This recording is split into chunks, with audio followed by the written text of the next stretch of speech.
আসসালামু আলাইকুম সুপ্রিয় শিক্ষার্থী বন্ধুরা, আশা করি আমরা সকলে মহান আল্লাহ তাআলার বিশেষ রহমতে ভালো রয়েছি। আবারও স্বাগতম আমাদের অনলাইন ক্লাসে। প্রিয় শিক্ষার্থী বন্ধুরা, তোমরা জানো আমাদের ইউটিউব চ্যানেলের নাম হচ্ছে math and science online university. তো আজকে আমরা নিউমেরিক্যালস অ্যানালাইসিস চ্যাপ্টার 1-এর এক চলক বিশিষ্ট সমীকরণের সমাধান অর্থাৎ তুহিন প্রকাশনী বোর্ড বই আমরা ব্যবহার করব। তো বেসিক ক্লাস হিসেবে আমরা 1 নাম্বার ক্লাসটি আমরা আজকে শুরু করতে যাচ্ছি। তো এই সাবজেক্টটি রয়েছে ডিগ্রি পাস বা বিএসসি তৃতীয় বর্ষ অনার্স তৃতীয় বর্ষের।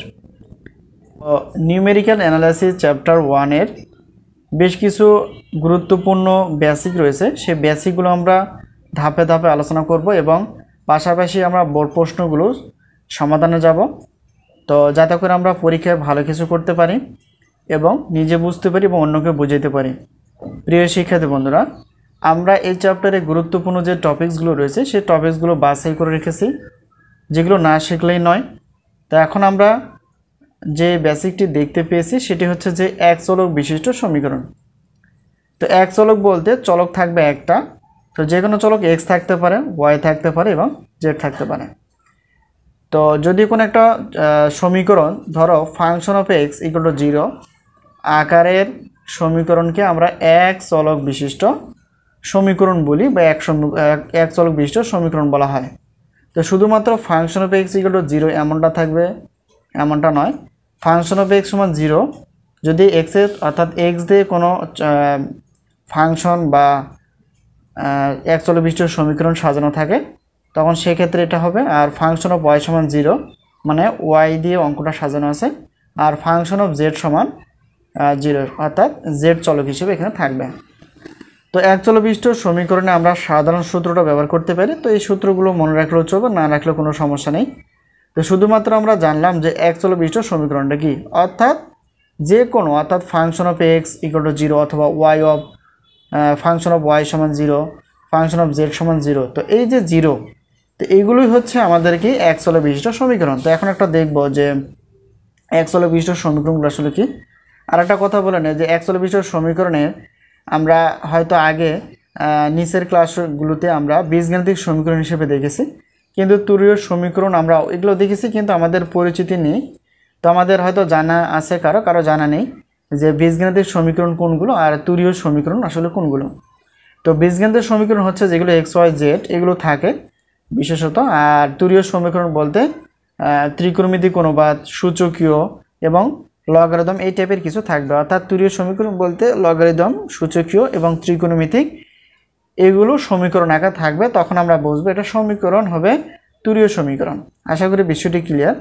আচ্ছা, এখন তো দেখো বীজগাণিতিক সমীকরণ হিসেবে দেখো এখানে x cube plus x square minus 1 equal to 0। তার মানে এখানে দেখো function of x equal to 0। তার মানে এখানে যে সমীকরণটা ছিল সেটা হচ্ছে x cube plus x square minus 1 equal to 0। ঠিক আছে, আবার দেখো x cube minus x minus 1 equal to 0। তার মানে এটা ফাংশন অফ এক্সের, মানে এক্স দিয়ে অঙ্ক সাজানো আছে। তো এরপর দেখো এখানে ওয়াই হিসেবে অর্থাৎ y square minus y minus 2 equal to 0, y cube minus 2 y square minus 4 equal to 0। এগুলো সবগুলো হচ্ছে বীজগাণিতিক সমীকরণ আর এইগুলোর মধ্যে পড়ে। তার মানে এখানে কি ফাংশন অফ ওয়াই হবে, যেহেতু অঙ্কগুলো সাজানো আছে ওয়াই চলক দিয়ে। আশা করি বিষয়টি ক্লিয়ার। এরপর দেখো এখানে জেড চলক হিসেবে আমরা ব্যবহার করেছি। দেখো 2z cube minus 3z minus 6 equal to 0, Z cube minus 2z minus 5 equal to 0। তার মানে এখানে আমরা কি বলতে পারি, ফাংশন অফ জেড বলতে পারি, ফাংশন অফ জেড অর্থাৎ ফাংশন অফ জেড সমান 0। আশা করি বিষয়টি ক্লিয়ার। অর্থাৎ এক্স দিয়ে ফাংশন অফ এক্স যখন থাকবে তখন এক্স দিয়ে অর্থাৎ সমীকরণ সাজানো থাকবে, আর যখন ফাংশন অফ ওয়াই অর্থাৎ এখানে ওয়াই দিয়ে সাজানো থাকবে, আর ফাংশন অফ জেড মানে হচ্ছে জেড দিয়ে সমীকরণ সাজানো থাকবে। আর এখন আমরা দেখব তুরীয় সমীকরণগুলো কি। দেখো এখানে cos x minus 3x plus 1 equal to 0। ঠিক আছে, এটা একটা ফাংশন এবং তার ইকুয়াল টু কি 0। এটা একটা ফাংশন, দেখো x minus cos x equal to 0, e to the power x ten x plus e to the power x ten x equal to 1, sine x equal to 10 into x minus 1, cos x minus x e to the power x equal to 0, x sin x plus x cos x equal to 0, 2x এগুলো log 10 x plus 7, অর্থাৎ আমরা এখানে লিখে রেখেছি যে logarithm থাকবে, সূচকীয় থাকবে এবং ত্রিকোণমিতিক অনুপাত যা থাকবে সেটাকে বলবো আমরা তুরীয় সমীকরণ। আশা করি বিষয়টি ক্লিয়ার। তো এর ফাঁকে একটু কথা বলে নেই, তো তোমরা যারা সাজেশন নিতে ইচ্ছুক, আমরা ম্যাথ ক্লাস করার পাশাপাশি সাজেশনও দিয়ে থাকি। আমাদের চ্যানেলের নাম তোমরা দেখতে পেয়েছো, math and science online university. সাজেশনের জন্য যোগাযোগ করতে পারো এই হোয়াটসঅ্যাপ নাম্বারের সঙ্গে। তো আমাদের হাতে যে সাজেশন রেডি রয়েছে সেগুলো হচ্ছে যে আমাদের সাজেশনের নাম হচ্ছে আলহামদুলিল্লাহ সাজেশন।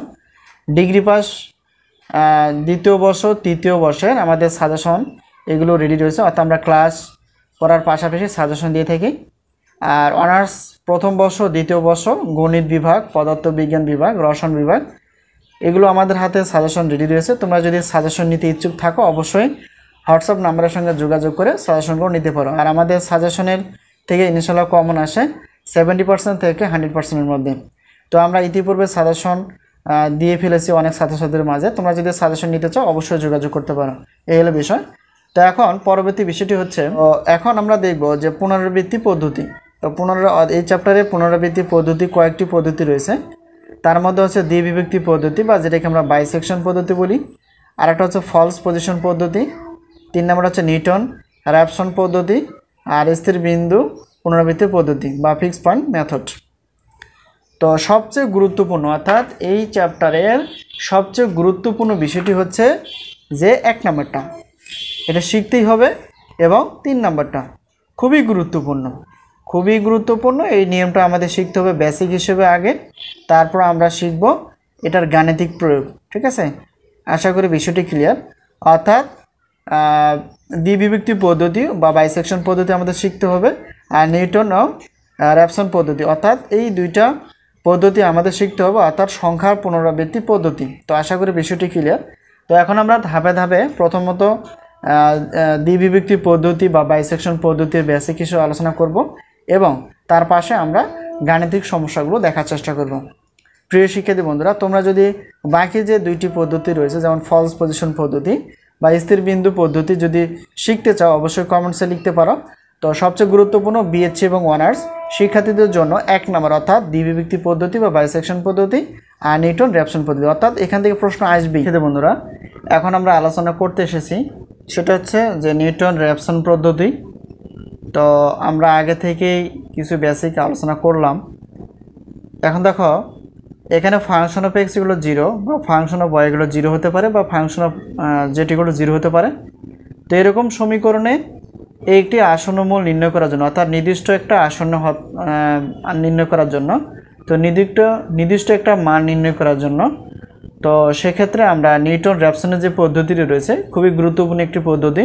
তোমরা দেখতেই পেয়েছো যে এই পদ্ধতিটি খুবই গুরুত্বপূর্ণ, এটা প্রায় এসে থাকে প্রমাণ করতে বলে।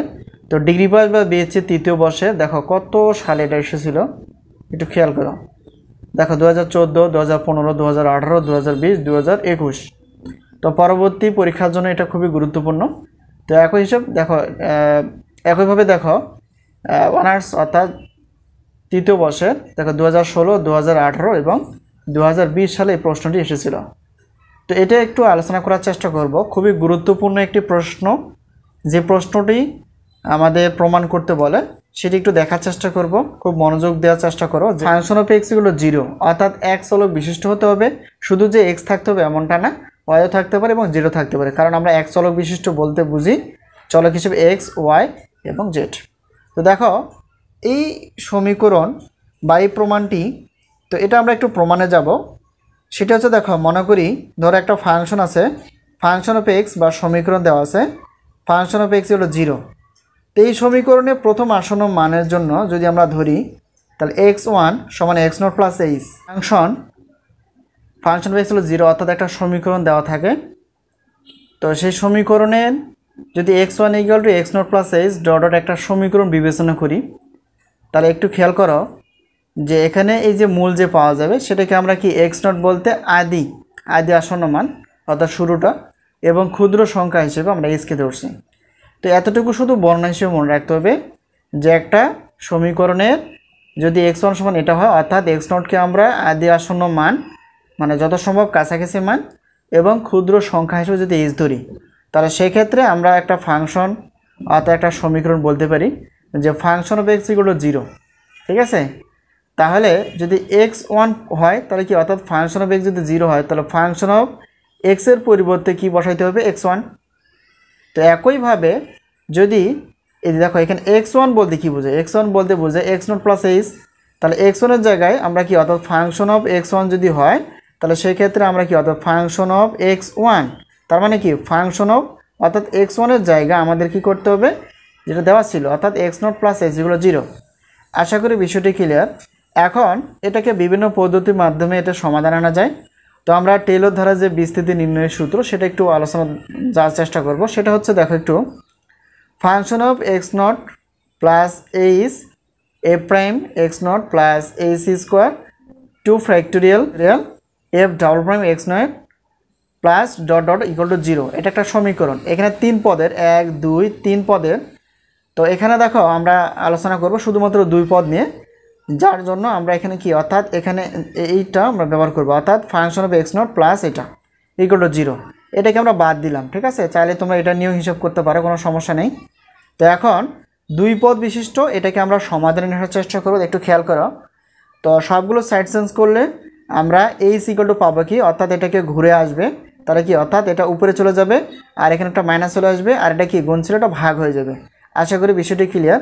এখানে ফাংশন অফ x0, ঠিক আছে, অর্থাৎ এফ প্রাইম x0, তার মানে এই যে সমীকরণটা দেওয়া থাকবে সেই সমীকরণটা নিচের জায়গাটা আমরা যেটা দেখতে পেলাম সেটা হচ্ছে কি এফ প্রাইম x0, তার মানে হচ্ছে যে এটাকে x এর সাপেক্ষে অন্তর্গণ করতে হবে।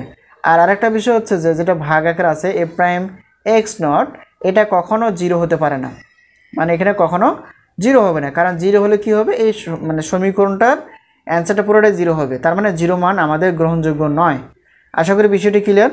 তো এটা বর্ণ হিসেবে রাখতে হবে। আর 1 নং সমীকরণ দেখো, এইচের যে মানটা আমরা বের করলাম a সমান মাইনাস এফ x0 বা এটা, এই মানটা আমরা 1 নং সমীকরণ যদি বসিয়ে দিই তাহলে একটা ক্রম বা একটা সমীকরণ চলে আসবে, সেটা একটু খেয়াল করো। তো 1 নং সমীকরণ এইচ ইকুয়াল টু এই যে যেটা বের করলাম সেটা আমরা বসাই দিব। তো 1 নং সমীকরণ যেটা আমরা ধরছিলাম x1 x0 প্লাস এইচ, তাহলে একটু খেয়াল করো এখানে এই যে এখানে এইচের মানটা কি সামনে মাইনাস আছে, মাইনাস প্লাসে মাইনাস হবে, এটা যা আছে তাই। এখন আর একটা বিষয় খেয়াল করো, প্রথম আসন্ন মান, অর্থাৎ প্রথম আসন্ন মান হচ্ছে এটা। তো প্রথম আসন্ন মান যদি এটা হয় তাহলে আমাদের সাধারণ সমীকরণটা কি দাঁড়াবে, সাধারণ সমীকরণটা বা সূত্রটা দাঁড়াবে, অর্থাৎ নিউটন এবং র্যাপসনের যে সূত্রটা রয়েছে সেই সূত্রটা হচ্ছে এটা। এটাই মুখস্থ রাখলে চলবে, xn+1 equal xn minus function of xn A prime xn, অর্থাৎ এখানে যে nটা আমরা দেখতে পেয়েছি সেটা অবশ্যই কি 0, প্রথমে 0 মান, তারপর কি 1 2 3 ডট ডট, এভাবে আমাদের যত আসন্ন মান নির্ণয় করতে বলবে তত আসন্ন মান পর্যন্ত আমরা বসাবো। তো দেখো এই যে 1 বা 0 1 2 এগুলো বসালে প্রথম, এবং 0 যখন বসায় তখন প্রথম আসন্ন মান হবে, 2 বসায় 1 বসালে দ্বিতীয় আসন্ন মান হবে, সেটা একটু দেখার চেষ্টা করব। তো দেখো আমরা দেখব যে n এর বিভিন্ন রকম মান বসিয়ে যে সমীকরণটা আমরা বের করলাম সেখানে বসে আমাদের কি কি আসন্ন মান আসে সেটা একটু দেখার চেষ্টা করব। সেটা হচ্ছে দেখো আমাদের প্রদত্ত যে সমীকরণ বা সূত্রটা বের হয়েছে সেটা হচ্ছে যে xn+1 equal to xn minus function of xn by a prime xn, এটা আমাদের সূত্র। দেখো যখন আমরা n এর মান 0 বসাবো তখন কি আসবে, প্রথম আসন্ন মান আসবে। দেখো এখানে যে n এর মান যদি 0 বসায় তাহলে কত, 0 + 1, তার মানে কি হবে 1, আর এখানে কি হবে 0, আর এখানেও 0 হবে, এখানেও 0 হবে, তার মানে আমাদের প্রথম আসন্ন মান, অর্থাৎ n এর মান 0 বসালে প্রথম আসন্ন মানটা আসছে x1 সমান x0 minus function of x0 by এটা। আশা করি বিষয়টি ক্লিয়ার। এখন যদি আমরা n এর মান কি বসাই, 1 বসাই, তাহলে এই 1টা এখানে যদি বসাই তাহলে 1 1 কত হবে 2, আর এখানে সবগুলো কি হবে 1, কারণ এখানে কি সূত্র কি বলে, এখানে n এখানে n, অর্থাৎ এই n এর মানটা যদি বসায় তাহলে এই সমীকরণটা দাঁড়ায়। এখন দেখো যদি n এর মান 2 বসায় তাহলে সেই ক্ষেত্রে আমাদের কি আসবে, তো এখানে যদি 2 বসায় 2 আর 1 যোগ করলে হবে 3, আর এখানে সবগুলোই তো এখানে কত, অর্থাৎ xn এর জায়গায় 2 2 করে বসবে। আশা করি বিষয়টি এই পর্যন্ত ক্লিয়ার। একইভাবে n এর মান যদি আমরা 3 বসাই তাহলে কি আসে, অর্থাৎ এখানে 3 আর 1 যোগ করলে 4, আর এখানে তো 3, এখানে দেখো n এর মান কত, এখানে n এর মান আমরা কি বসাবো, 3 বসাবো, তো এখানে কত 3 হবে, এখানেও 3 হবে, এখানেও 3 হবে। আশা করি বিষয়টি ক্লিয়ার। এরপর দেখো n এর মান যদি আমরা 4 বসাই তাহলে কত পঞ্চম আসন্ন মান হবে। তাহলে কত x5 4 বসালে 5 আসতেছে, কারণ হাতের একটা 1 যোগ করতে হয়, তো এটা বসালে এটা 5 আসতেছে, আর এখানে কত 4, এটা 4, এটা 4। তো এইভাবে যদি n এর মান 5 বসা তাহলে কি আসে, 5 বসালে অর্থাৎ ষষ্ঠতম মান হবে বা ষষ্ঠ আসন্ন মান হবে। দেখো এখানে সূত্র, এখানে দেখো এখানে সূত্র, অর্থাৎ n এর মানগুলো বসিয়ে দিয়ে নতুন নতুন সমীকরণ আমাদের এসে যায়। তো n এর মান যদি 6 বসায় তাহলে কি আসবে, এখানে 7, কারণ এখানে কি 1 হাতের যোগ করতে হবে, যোগ করলে এটা আসবে। আশা করি বিষয়টি ক্লিয়ার। এভাবে আমরা কি সবগুলো n এর মান যদি এখানে 0 থেকে আমরা 6 পর্যন্ত দেখিয়ে দিলাম, তোমরা চাইলে আরও দেখে নিতে পারো। যদি ব্যাখ্যা করতে বলে তাহলে সেক্ষেত্রে আমরা এটা দিয়ে দিব। অর্থাৎ n এর মান তোমরা কি n এর মান 7 বসে দেখবা, n এর মান 8 বসে দেখবা, তাহলে কত আসবে, n এর মান 9 বসে দেখবা। যখন আমি কি বসাবো, 7 বসাবো, তখন কি হবে, এটা আসবে। যখন n এর মান 6 বসালাম তখন সপ্তম, তাহলে n এর মান 7 মধ্যে অষ্টম আসবে, এখানে অষ্টম আসবে, তারপর ওটাকে নবম আসন্ন মান হবে, এটা হবে কি দশম আসন্ন মান হবে। তো এত কিছু দেখাতে হয় না, শুধুমাত্র যেহেতু প্রমাণ অপশন, তো প্রমাণটা একটু দেখে দিলে হয়। আর সবচেয়ে বড় কথা হচ্ছে যে নিউটন এবং র্যাপসনের যে সূত্রটি, সেটা n এর বিভিন্ন রকম মান বসিয়ে আমরা আসন্ন মানগুলো নিয়ে আসতে পারি। তো এই হলো বিষয়। আশা করি বিষয়টি ক্লিয়ার। যদি কোনো জায়গায় বুঝতে অসুবিধা হয় অবশ্যই কমেন্টসে লেখার চেষ্টা করবা। তো যেহেতু নিউটন এবং র্যাপসন খুবই গুরুত্বপূর্ণ একটি পুনরাবৃত্তিক পদ্ধতি, তো এই পুনরাবৃত্তি পদ্ধতি আমরা গাণিতিক সমস্যাগুলো দেখার চেষ্টা করবো ধীরে ধীরে ইনশাআল্লাহ। তো সে পর্যন্ত ভালো থাকো। তো আরেকটা বিষয়, যেহেতু এখানে আরেকটা বেসিক রয়েছে, সে নিউটন র্যাপসনের জ্যামিতিক কিছু তাৎপর্য রয়েছে, সেটাও গুরুত্বপূর্ণ, এটাও ব্যাখ্যা করতে বলে অনেক সময় পরীক্ষা প্রশ্ন। সেই ক্লাসটি দেখার জন্য আমন্ত্রণ রেখে, শেষ ইচ্ছা থাকে তো অবশ্যই যে হোয়াটসঅ্যাপ নাম্বারটি তোমরা দেখতে পেয়েছো, সেই হোয়াটসঅ্যাপ নাম্বারের সঙ্গে যোগাযোগ করে সাজেশনগুলো তোমরা নিতে পারো। তো আশা করি বিষয়টি ক্লিয়ার।